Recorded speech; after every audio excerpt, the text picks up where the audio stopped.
A company once tried to sue their IT administrator for stealing code worth over £100,000. Here's the problem. They terminated him at 9:47 a.m. The automatic backup was scheduled for 10 a.m.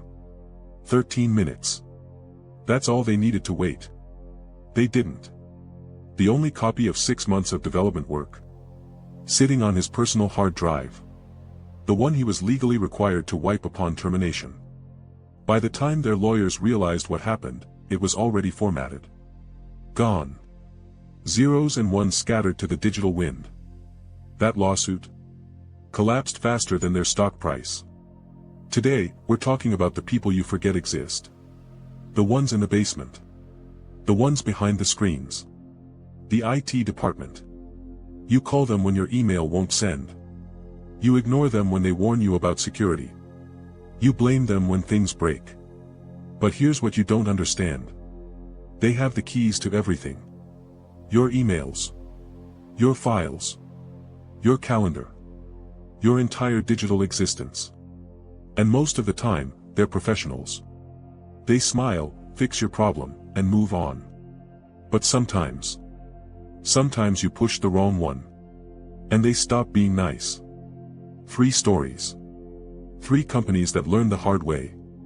Let's begin.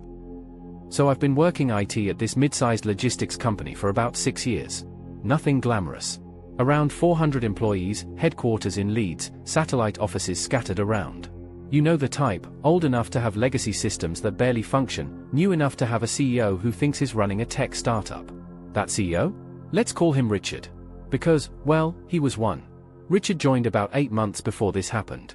Came from some consulting background, lots of buzzwords, zero understanding of how actual infrastructure works. First month in, he's already talking about digital transformation and streamlining operations. Which, fine. Whatever. I've survived 6 CEOs. I'll survive this one. But then Richard decides he's going to make his mark on IT security. He sends out this company-wide memo. I still remember the subject line, new mandatory security protocol, effective immediately.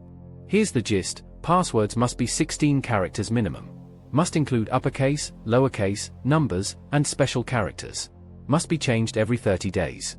No password can be similar to your last 12 passwords. And here's the kicker, no exceptions. No resets without 48-hour verification. That last part?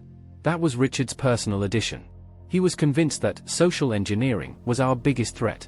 Some consultant probably scared him with a story about someone calling IT and pretending to be an executive. So his solution, nobody gets a password reset without submitting a formal ticket, providing 2 forms of ID verification, and waiting 48 hours for processing. I sent him a private email. Very professional. I said, hey, this could create issues if someone critical gets locked out at a bad time. Maybe we should have an emergency override for C-suite? His response? And I quote, the policy is 0 exceptions. That includes me. Lead by example. I saved that email. Printed it. Laminated it. Put it on my desk. Because I know how these things go. Fast forward 6 weeks. It's a Tuesday.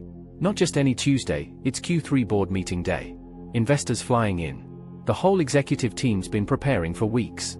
Richard's supposed to present the quarterly financials at 9 a.m. At 8:47 a.m., my phone rings. IT desk, this is Marcus. Marcus, it's Richard. I need a password reset. Now. I looked at my laminated printout. Smiled a little. Of course, sir. I'll just need you to submit a formal ticket through the portal, provide your 2 forms of ID verification, and we can have that processed within 48 hours. Silence. The kind of silence that tells you someone's entire worldview is crumbling. Marcus. The board meeting is in 13 minutes. I understand, sir. I'm the CEO. Yes, sir. And per your policy dated September 14th, which I have printed here, the protocol is 0 exceptions. That includes you. Your words. More silence. Then he just hangs up. Now, here's the thing. I could have reset it. Technically. There's always a backdoor for genuine emergencies. But that email was clear. He wanted to lead by example. Who am I to deny a man his leadership moment? He ended up calling my manager. My manager called me, asked if there was an exception. I forwarded Richard's email. My manager went quiet, then said, well, policy is policy. Richard was locked out of his laptop, his email, and the presentation files for 47 minutes. He had to sit in the lobby while the CFO pulled up the slides on her laptop and presented the financials herself. The board asked where Richard was. She had to explain that he was experiencing technical difficulties. I heard later that one of the investors actually laughed. The policy got revised the next week. Emergency override for C-suite was added. Richard never mentioned the incident again. But every time he walked past my desk after that, he walked a little faster. And I kept that laminated email right where he could see it. 47 minutes. That's all it took to deflate an ego the size of a quarterly bonus. But notice something, nobody got hurt. The company survived. Richard learned a lesson about eating his own cooking. A bruised ego. That's the extent of the damage. But what happens when it's not just one man who ignores IT? What happens when an entire management chain decides that the people who actually understand the systems don't know what they're talking about? Our next story answers that question. And the answer involves 50,000 emails, crashed servers, and an IT team who decided the best response to "we know better" was to sit back, open a bag of popcorn and watch the world burn. Right, so I need to set the stage here. I was the IT team lead at a financial services company. Big one. We had about 15,000 employees globally, headquarters in Manchester, offices in New York, Singapore, Frankfurt. For a company that size, email isn't just communication, it's the bloodstream. Everything flows through it. Approvals, contracts, compliance documentation, you name it. And we had this email distribution list. All company. Pretty self-explanatory. Send to that address, and 15,000 inboxes get your message simultaneously. Now, any IT person will tell you, that's a nuclear button. You guard it carefully. Limit permissions. Make sure only authorized senders can use it. When I took over the team, I did an audit. Found out that permissions were loose. Way too many people could send to all company. Marketing, HR, random middle managers who probably got added by accident years ago. I wrote up a formal recommendation. Sent it to the operations director, guy named Philip. Laid it all out. Current permissions create risk of accidental mass sends. Recommend restricting all company distribution to executive level approval only. Additionally, we should disable reply all functionality for messages sent to this list. Philip's response came back in 2 days. Thanks for the input. We've discussed with leadership and feel the current setup provides necessary flexibility for cross-departmental communication. No changes at this time. Translation: we don't want to deal with the paperwork. Fine. I documented the recommendation, documented his refusal, and filed it away. Because I've been doing this long enough to know, always have receipts. 8 months later. It's a Friday. Around 2 p.m. Someone in the Birmingham office, I think she was in procurement, sends an email to all company. It was supposed to go to her team of like 12 people. Somehow she selected the wrong distribution list. The email itself was harmless. Something about a potluck sign-up. But she sent it to 15,000 people.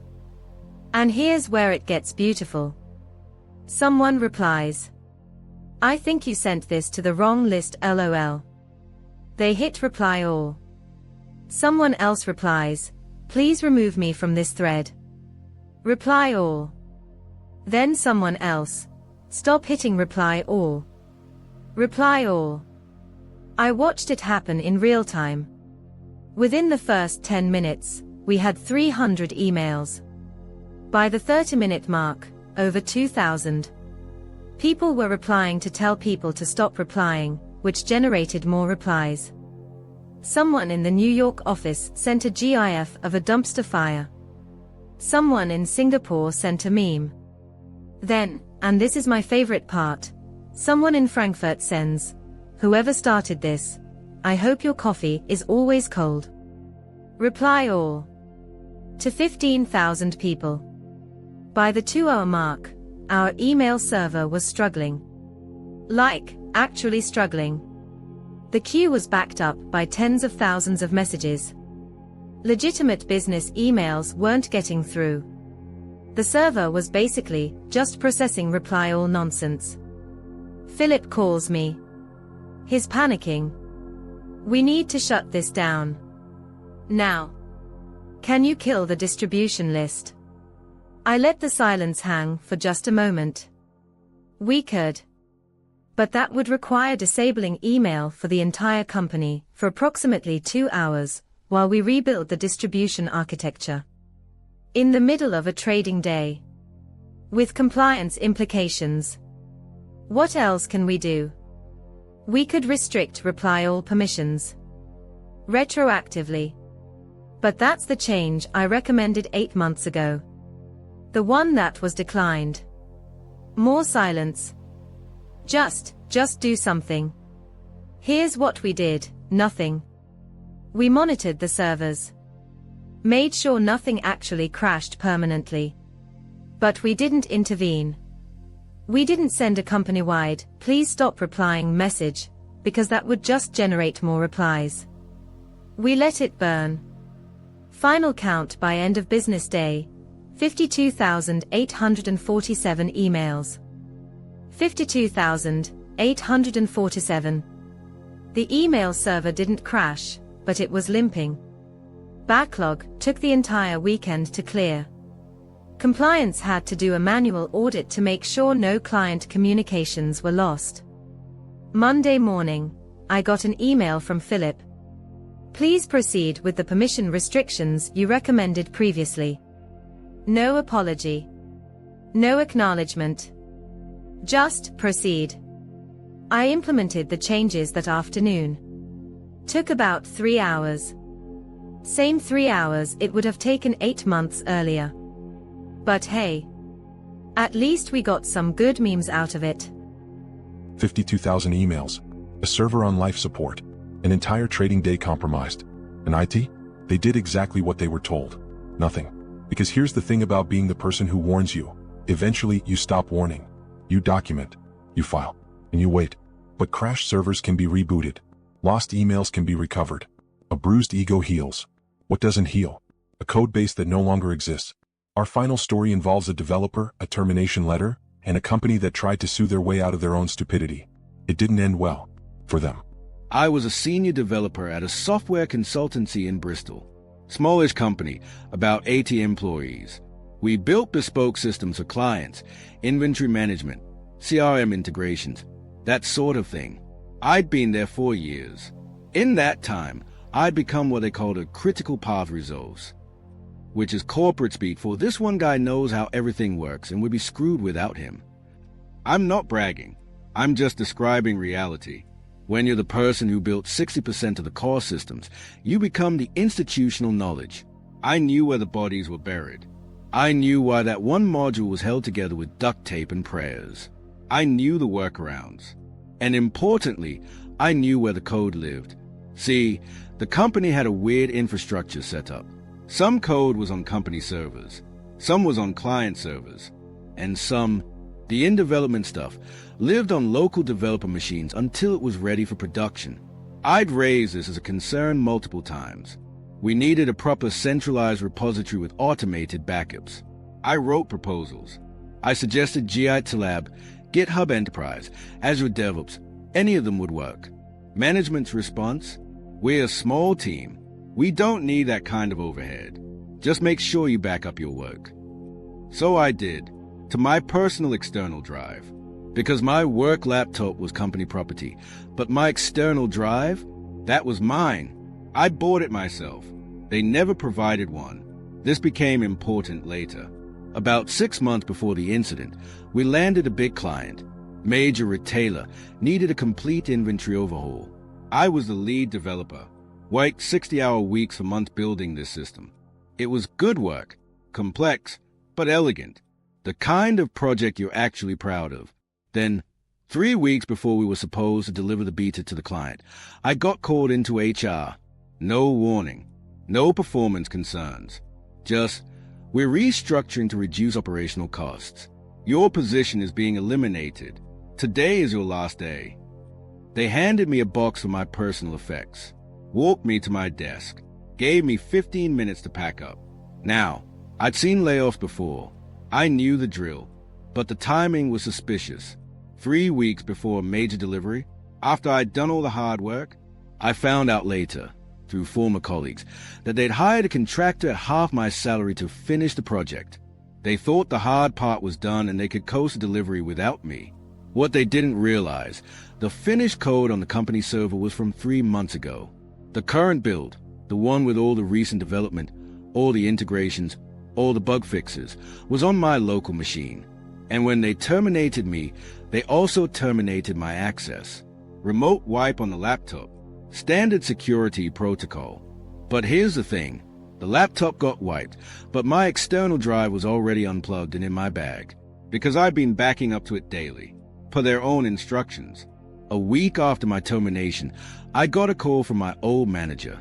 Hey, so we're looking for the current build of the inventory project. Do you know where it is? I was polite, professional. I said, the development build was on my local machine, which was wiped per your termination protocol. The last commit to the company server was March 15th. Silence. That's 3 months old. Correct. So was the current code. I backed it up to my personal external drive, as instructed, but I was terminated, so I no longer have authorization to access or transfer company property. He asked if I could just send it over, as a favor. I said I'd need something in writing, from legal, clarifying that the code on my personal drive was company property and that I was authorized to transfer it. I never got that letter. What I got instead, 2 weeks later, was a letter from their lawyers. They were threatening to sue me for theft of intellectual property and sabotage. The accusation, I had deliberately deleted company code to harm the business. I laughed out loud when I read it. Then I called my solicitor. Here's where their case fell apart. 1. The code on my personal drive was backed up per company policy. They told me to make sure I back up my work. I did, to my own equipment, because they never provided backup infrastructure. 2. Upon termination, I had no authorization to access company data. I was legally required to treat that drive as potentially containing proprietary information, which meant I couldn't just hand it over without proper authorization. 3. And this is the beautiful part.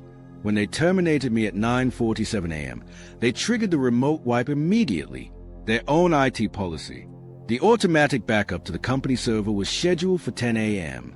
13 minutes later, they killed my access before the backup ran. 4. When I received a legal threat without a proper request to transfer the data, I consulted my solicitor. He advised that since they were alleging I had stolen their data, the safest legal move was to demonstrate I no longer possessed any company data. So I wiped the drive. Securely. Department of Defense level secure arrays. Documented the whole process.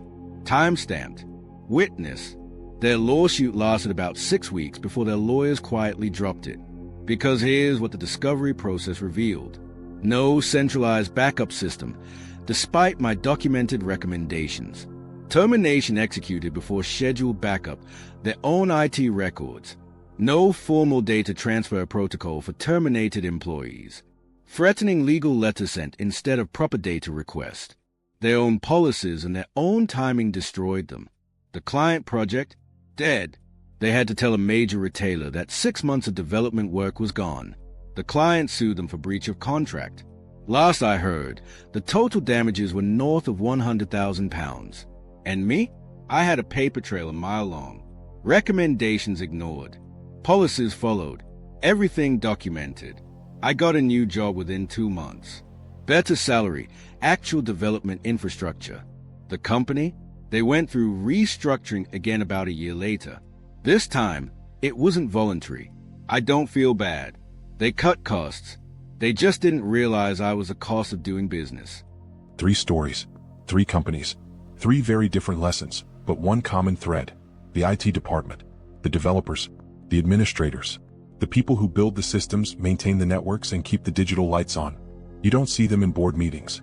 You don't invite them to the company retreat. Half the time, you don't even know their names. But they know yours. They know your password reset history. They know which executives can't figure out 2-factor authentication. They know where the data lives, and where it dies. Most of them are professionals. They fix your problems, eat their lunch at their desks, and go home to their families. But every now and then someone pushes too hard, ignores too many warnings, treats them like they're replaceable. And they learn what every IT person already knows. In the digital age, the meek don't inherit the earth. They administrate it.